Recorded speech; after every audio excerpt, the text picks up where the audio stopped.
Hey, hey. Hey, hey. Good morning. Wow. So we're back. We are indeed back. It's good to be with you again. Thanks for joining us today. It's actually almost the end of May already. Can you Wow. believe it? Like time is flying in some ways, and then in other ways, it's like crawling by because things are still sort of out of sorts. Anyway, it's good to be with you all. We're excited to share with you a couple of things that we've been thinking on lately as it applies to relationships and just kind of what to do to how we can actually foster healthy, thriving relationships. And we all need a little bit of help in that area, right? Yes, indeed we do. Hey, give us a quick shout out. We can see Melissa's watching, Chris is watching. Let us know where you're watching from. You bet. Yeah, it's always good to hear and see from where you're at, and be sure and leave some comments about anything that strikes you as we're talking this morning and sharing a few thoughts with you. We just got back from Tennessee. We did indeed. Yeah, we were out there having a great board meeting and kind of do some visioning and thinking about the future and talking about some new products and kind of how we can repackage some things that we've got going on to better minister to you all and help you in your relationships. And then we did this last weekend, after we got back from Tennessee, we did a life plan with a young lady. We did indeed. So it's been a good full week. Love watching everything that's God's doing. We'd love to hear what's going on in your life. So if there's a way that we can pray for you, by all means, leave a note there. Start a watch party as well. We want to encourage you to do that today, because what we're going to share, we're actually going to do a 4-part series over the 4 weeks. For the next 4 weeks, we're going to zero in on this topic. So without any further ado, let's let you know why we're doing what we're doing. Take it away, Maestro. So often, Greg and I are asked, what, like people will look at our lives and they'll say, man, you guys have such a great marriage. Or we get the opposite extreme of, man, we are falling apart at the seams. We don't even know how to connect anymore. Mm-hmm. And then of course the in-between of we just want to have a really healthy, fun, vibrant marriage. And so we asked ourselves, what were some of the things that made the difference in our relationship? What do we see that thriving couples are doing, and what are some of the characteristics or qualities that are honored in a relationship? Yeah, if you find yourself in the ditch, how the heck do you steer out of the ditch? We've all experienced dropping a tire off of the road. And in your relationship, sometimes dropping a tire off the road is, you have an argument, Yep. You have a disagreement, you don't handle it exactly right? And I think so often what we can do, love, is if we're not careful, just like when something unexpected happens when we're Yep. driving, if Yep. we're not careful, we can really oversteer. And when we overcorrect, then we crash and burn, and we create a bigger problem than what we had to begin with. And so I think, first of all, it's just good to remind everybody that relationship is just that. It's relationship. And so what that means is that there's times in a relationship that you're going to get out of sync, you're going to get out of rhythm, you're not going to respond correctly. It's not all butterflies and rainbows, so to speak. And I say that, and I know I'm stating an obvious to many of you, but for some of you, and for some of us, sometimes we begin to think because we've hit this speed bump, or because we've had some sort of a disagreement, and maybe it got out of hand or whatever, that we're weird, or that we've got deeper problems than what we think that we do. You know what I mean? And the truth of the matter is, I'm pulling her in here because half her head was off anyway, and the truth of the matter is that, hey, guess what? You're perfectly normal. Now, we want to try to begin to minimize those things, which is exactly why we're bringing some of the best practices, some of the steps that we actually use in our home and that we've used with thousands of other clients over the years to help them be able to steer it back on the road without oversteering in the process and overcorrecting and crashing and burning. Fair? Yep. So the very first quality that we want to foster, right, that we want to welcome more of, that we want to be intentional. And if it feels a little mechanical at first, that's okay. But it's putting this thought of how can we provide an atmosphere, a welcoming atmosphere where we accept one another for who we are. Time Magazine did an article, and it said that every couple, every partner desires a spouse who sees them for who they are, accepts them for who they are, while bringing out the best in who they are. I love how Stephen Covey, he said to be the kind of partner, in a sense, that welcomes your spouse, welcomes the individuals, welcomes those people who are closest to you to be who God created them to be, to see them as God created them. He said it exactly. What was the excerpt? He says, invite the people in your life to be the persons that God created them to be. I think that's so powerful because, in essence, what we're trying to do is in our heart to see our spouse as the person that God created them to be. I love the movie. It was Mr. Rogers. And he looked at the guy, and it was such a powerful. I actually broke down crying. Do you remember that? I do remember that. Where I just started crying because he looked at him, and Mr. Rogers looked at the man. He says, I don't see you as broken. I see you as perfect. I see you as the person who has taken all of this. You're strong. And he started speaking all the attributes that he saw in him because of the adversity. And so sometimes what we perceive as brokenness is actually the very strength that a person has, and welcoming that. Yeah, it has been in my life, you know. I mean, if you reflect on your life, and again, if you can flip this back into your relationship and project this same sort of idea towards your spouse, when I think on my life, the times when I grew the most, when I became when I actually grew and became better, was not on the mountaintop experiences when I was firing on all 8 cylinders and everything was going well. It was always during the time periods where I was going through a struggle, because we learn in the struggle. I think, you know, it's when you say that, I'm thinking practically, like that's kind of a tall order when you're feeling disdain, or you're feeling like you're getting the short end of the stick, or you're feeling like your spouse is acting like a moron, you know. I never act like a moron. Or any number of other adjectives that you might use to describe how your spouse might be acting that's causing you to think ill of them. Right. But the reality is that we can begin to morph that energy when we step outside of ourselves. Sometimes I just study Julie, you know. Really, sometimes in a creeper kind of way. To be honest with you, like she'll be just going about doing her things, and maybe she's in a sour mood, or maybe she's had, you know, a tough day, or she's not responding or acting the way I think she ought to. I've learned over the years, instead of turning and attacking, because what's going to happen? So in reality, you can even do this out of a selfish motive, if you will. Just hang with me. I'm watching her, and of course my initial intuition is, well, what's your freaking problem, chick? What's your deal today? You know, like, I mean, you know, why are you being pissy, right?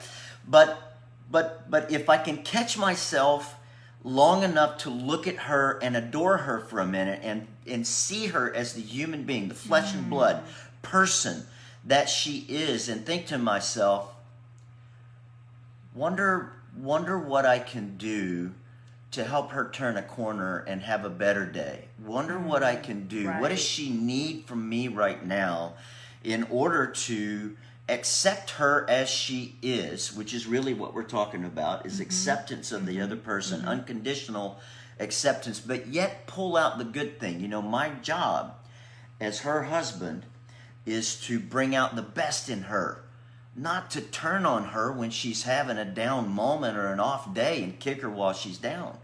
It's to help try to breathe life over her in a very practical sense. It takes a little bit of discipline, fair enough. But it's a discipline that pays huge dividends. Don't kick them while they're down. Accept them and try to turn the corner with them, and help them turn the corner by loving on them and releasing all your own expectations in the process. So this week, a best practice as you think about cultivating acceptance. Again, one of the qualities that we see in thriving relationships is where they see the best, accept believe the best, but accept them for where they're at while bringing out the best in who they are. That acceptance part. List out 2 to 3 things that you admire about your spouse. Meditate on those things. Yeah, and Think just about- quickly, I don't want to cut you off, but I want to very quickly say, like you've got to practice this as a new habit. You understand what I'm saying? In other words, your intuition is not necessarily going to be to do what Julie just said. So we're asking you to intentionally work on this week. Go ahead and pick up where you... Yeah, just list out 2 to 3 qualities that you admire. Catch them doing something right. Yeah. Just to, in your spirit, list out those 2 to 3 things and then look for them. Express praise over them, which actually brings us to the second attribute in a thriving relationship is where a couple shows affection.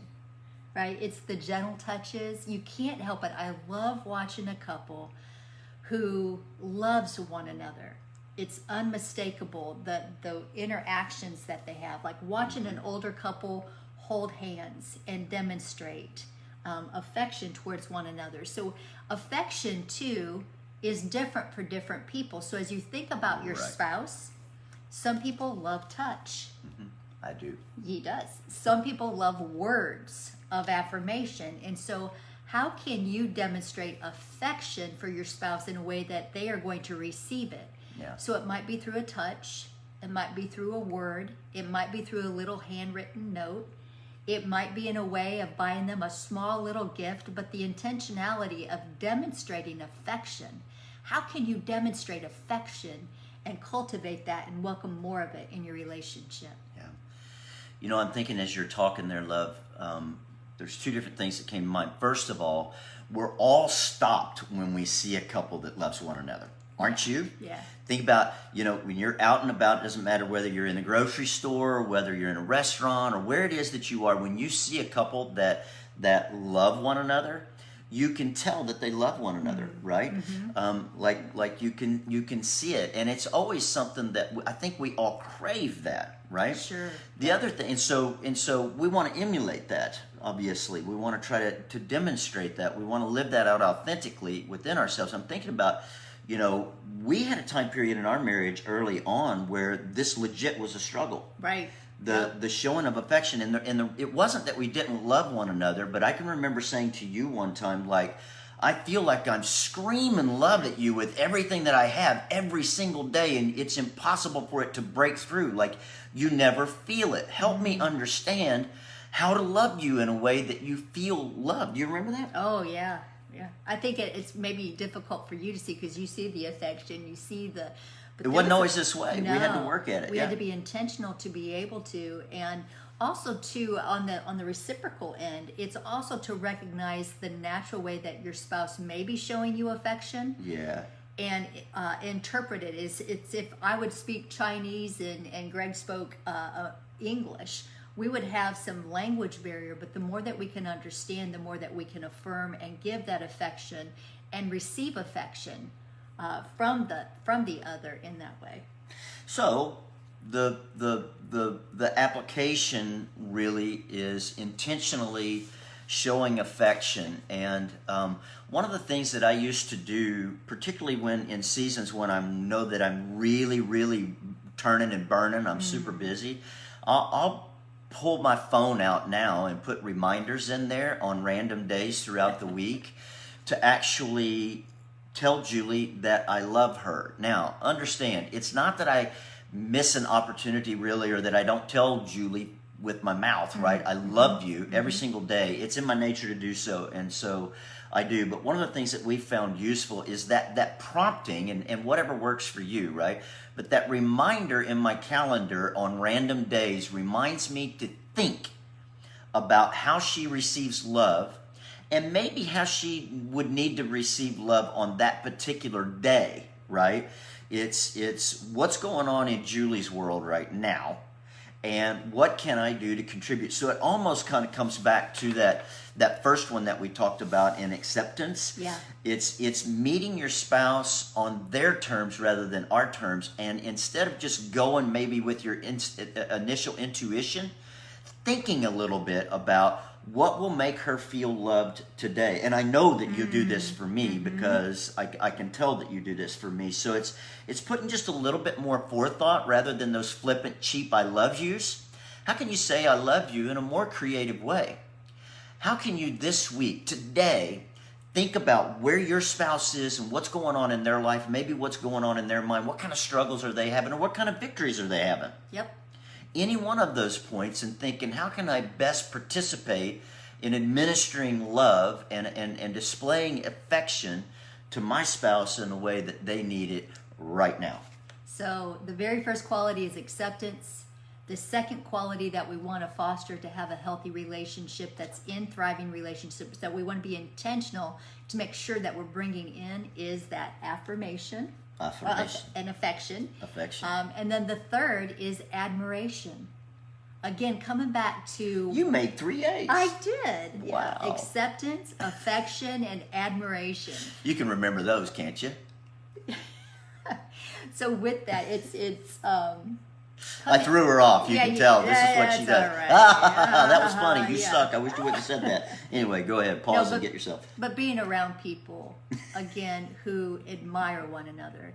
Like, I love that Greg is fun-loving.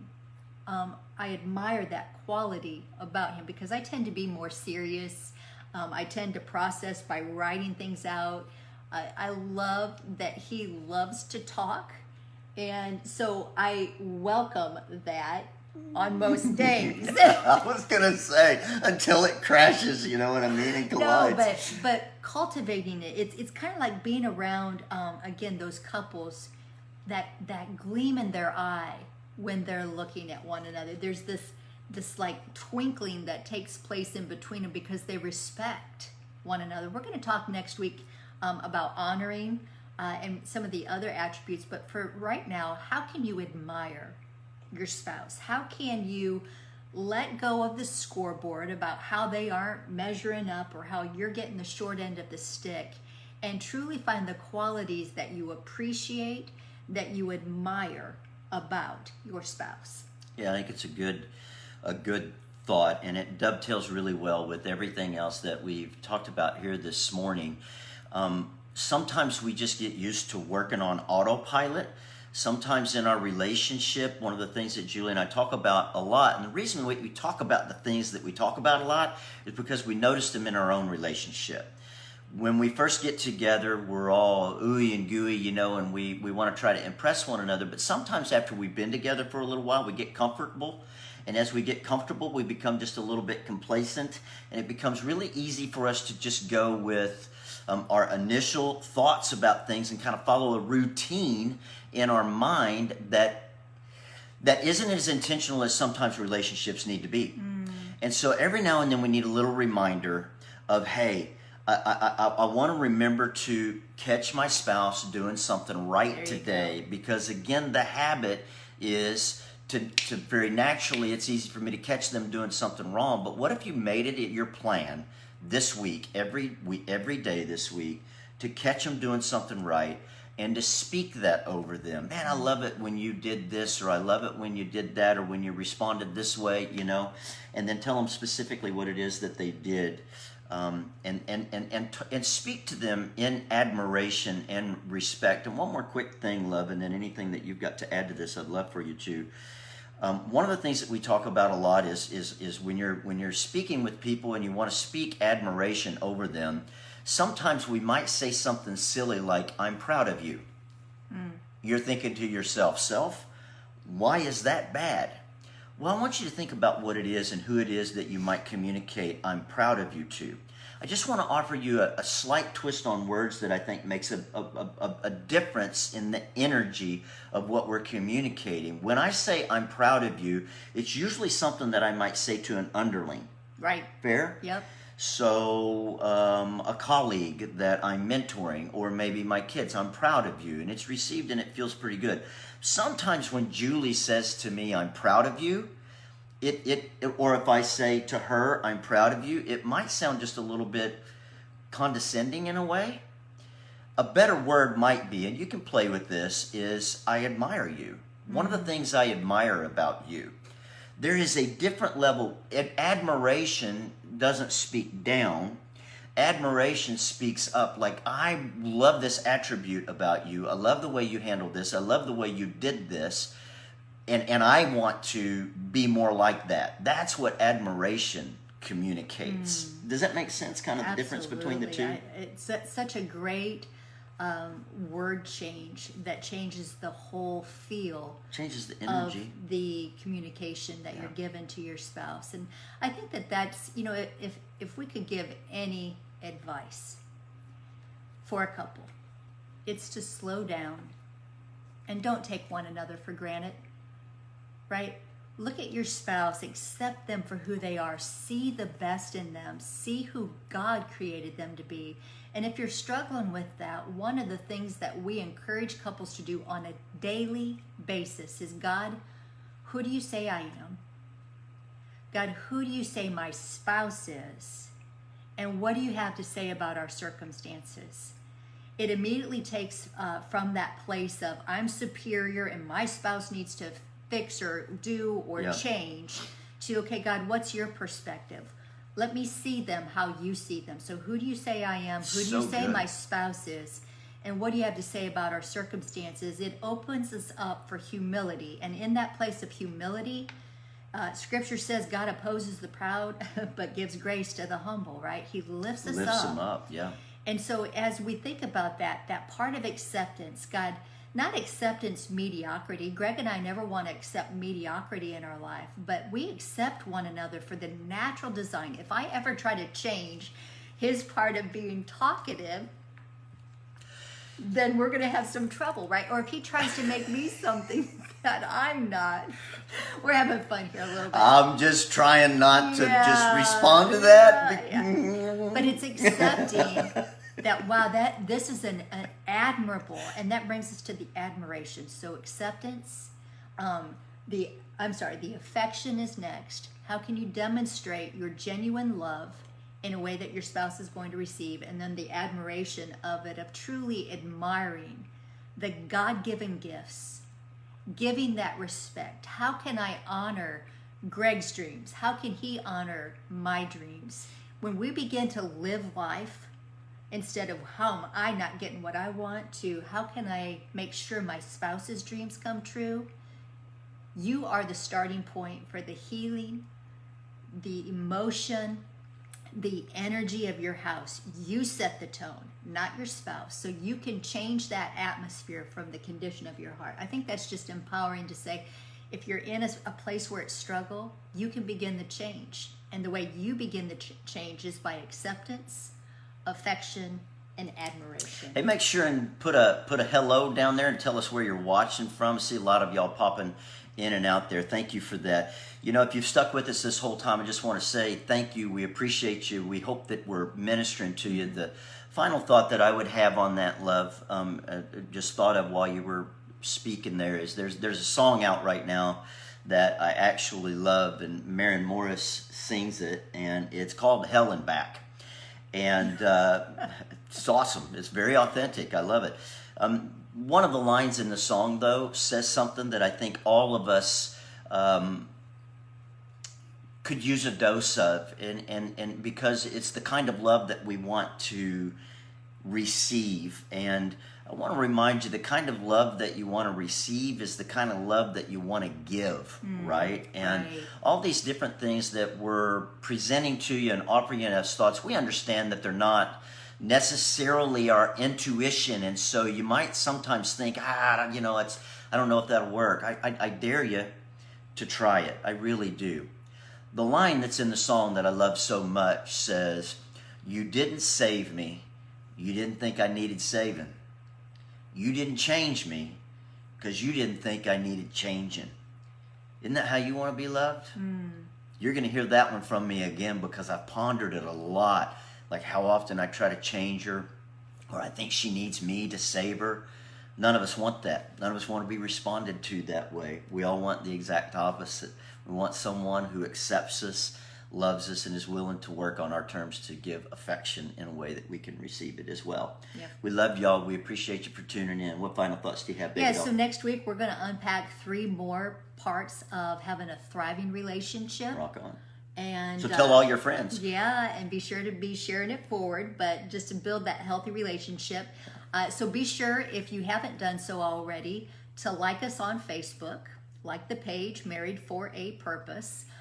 Be sure to click follow so that you get notices when we go live. We are going to move our time from 10 a.m. to 10:30 a.m. and we're not going to change it then after that point, but we are going to move it to the... Oh, that's a bold promise. We will change it at some point. All right, Count but on for that. now, for the next 4 weeks, we're going to have it at 10:30 a.m. There you go. Right? I'll go with that. All right, and also visit us at marriedforapurpose.com if you want to make sure that you're not missing some free words of encouragement, missing these episodes, or you just want a weekly word of encouragement that keeps you on track and focused to have a thriving relationship, then go to marriedforapurpose.com, sign up to receive our weekly email, and you'll find that way down in the bottom of the... If you scroll all the way to the bottom of the to the page, bottom, we you'll need find to move it probably. Yeah, probably do.